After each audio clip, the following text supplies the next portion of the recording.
भोला अपनी पत्नी और 2 बच्चों के साथ हरिपुर गांव में रहता था। वो गांव के साहूकार के पास मजदूरी करता था। भोला ने अपनी बहन की शादी के लिए साहूकार से कर्ज लिया था, जिसका भुगतान वो साहूकार को कई वर्षों से कर रहा था। भोला भगवान शंकर की बहुत पूजा करता था। ऐसे ही एक दिन मंदिर में शिवरात्रि का भव्य आयोजन था। वो पत्नी और बच्चों के साथ मंदिर पहुँचा, पर साहूकार भी वहाँ मौजूद था। मंदिर में दर्शन करने के लिए पुण्य करने पड़ते हैं, तो जैसे कंगाल के पास ऐसा क्या है भगवान शंकर को देने के लिए? बता, कोई दान दक्षिणा या कोई चढ़ावा? भोला उदास मन से पत्नी और बच्चों को लेकर वापस घर की ओर चल पड़ता है। तभी कुछ खाने को दे दो, बड़े जोरों की भूख लगी है। भैया, ये आटे का हलवा है, अगर ये खाओ तो। हाँ, मुझे आटे का हलवा दे दो, भूख में तो प्रसाद और भी स्वादिष्ट लगता है। क्या नाम है तुम्हारा? मेरा नाम शिवा है। मैं काम की तलाश में हूँ। क्या आप मुझे कोई काम दे सकते हो? मैं कुछ भी कर लूंगा। पर मैं तो खुद एक गरीब मजदूर हूँ, गांव के साहूकार के पास मजदूरी करता हूँ। मैं तुम्हें भला क्या काम दूंगा? भैया, मुझे कोई भी काम दे दो, बदले में मुझे पैसे नहीं, बस रहने की जगह दे देना।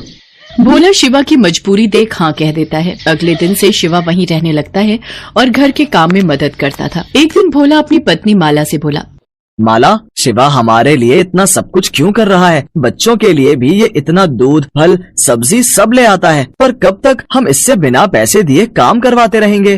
तुम एक काम क्यों नहीं करते? साहूकार से कहकर इसे भी अपने साथ काम पर लगवा लो, वहाँ तो इसे काम के बदले पगार मिल जाएगी। भोला को माला की बात सही लगी। वो शिवा को लेकर साहूकार के पास जाता है और काम दिलवा देता है। शिवा भोला के साथ अब खेतों पर भी काम करने जाने लगा। साहूकार शिवा को जो भी पगार देता, वो पैसे शिवा भोला को जोड़ने के लिए रखवा देता था। भोला कई बार शिवा से कहता कि वो अपने पैसे वापस ले ले, परंतु शिवा उसे कहता कि जब वक्त आएगा ये पैसे तभी काम आएंगे। एक दिन साहूकार भोला और शिवा को किसी काम से दूसरे गाँव भेजता है। रास्ते में रात हो जाती है। जंगल का रास्ता था। तभी एक शेर के दहाड़ने की आवाज आती है। भोला घबरा जाता है। भोला भैया, आप तो भगवान शंकर के परम भक्त हो, तो डर कैसा? और जब भक्त मुसीबत में हो तो भगवान को भी सहायता के लिए आना ही पड़ता है। आप उस पेड़ के ऊपर चढ़कर बैठ जाओ, बाकी सब मैं देख लूंगा। शिवा, मैं तुम्हें अकेला छोड़कर कैसे पेड़ पर चढ़कर बैठ जाऊं? ये भी तो सही बात नहीं है। भोला भैया, आप निश्चिंत रहो, मुझे कुछ नहीं होगा।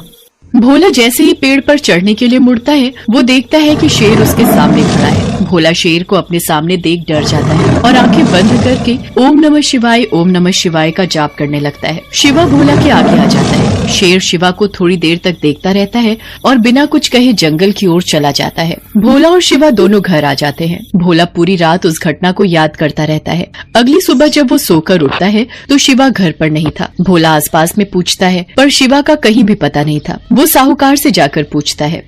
वो तो सुबह ही मेरे पास आया और मेरे से बोला कि अमरनाथ यात्रा पर निकलना है, इसलिए वो अपना हिसाब कर गया। भोला घर आता है और सारी बात माला को बताता है। माला भी सुनकर बहुत हैरान होती है कि अचानक बिना बताए शिवा अमरनाथ की इतनी लंबी यात्रा पर कैसे निकल गया। भोला को कुछ समझ नहीं आ रहा था। उसी रात को सपने में भगवान शंकर भोला को दिखाई देते हैं। भोला, उठो, तुमने मुझे पहचाना नहीं? मैं ही तुम्हारा शिवा हूँ, जिसके बारे में तुम चिंता कर रहे हो। भगवान शंकर, आप ही शिवा हो? मैंने आपको पहचाना नहीं। ये कैसी भूल हो गई महादेव, मुझे माफ कर दीजिए। मैंने आपकी सेवा नहीं की, बल्कि आपसे सेवा करवाई। आप मुझे छोड़कर क्यों चले गए प्रभु? हे महादेव, लौट आओ मेरे पास। भोला, अब तुम मेरे पास अमरनाथ यात्रा करके आओगे। मैं अमरनाथ में ही तुम्हें अपने दर्शन दूंगा। इतना कहकर भगवान भोलेनाथ अंतर्ध्यान हो गए। अगले दिन भोला ने सारी बात माला को बताई, पर भोला इसी चिंता में था कि अमरनाथ की यात्रा के लिए उसके पास पैसे कहाँ से आएंगे। तभी माला उससे बोली, सुनो, आपको याद है ना, शिवा हमारे पास पैसे जोड़ता था। इसका मतलब महादेव ने स्वयं हमारी अमरनाथ यात्रा की व्यवस्था कर दी। आपकी जय हो बाबा बर्फानी। जय भोला भंडारी, आपकी जय हो। माला, हमारे शिव शंकर ने हमें अपने धाम बुलाया है, अमरनाथ बुलाया है। भोला उन रुपयों से अपनी अमरनाथ यात्रा पर जाने की तैयारी करता है और साहूकार के पास कुछ दिन की छुट्टी मांगने जाता है। छुट्टी तो तू ले ले, वो तो तेरे पैसे मैं उतने दिन के काट ही लूंगा।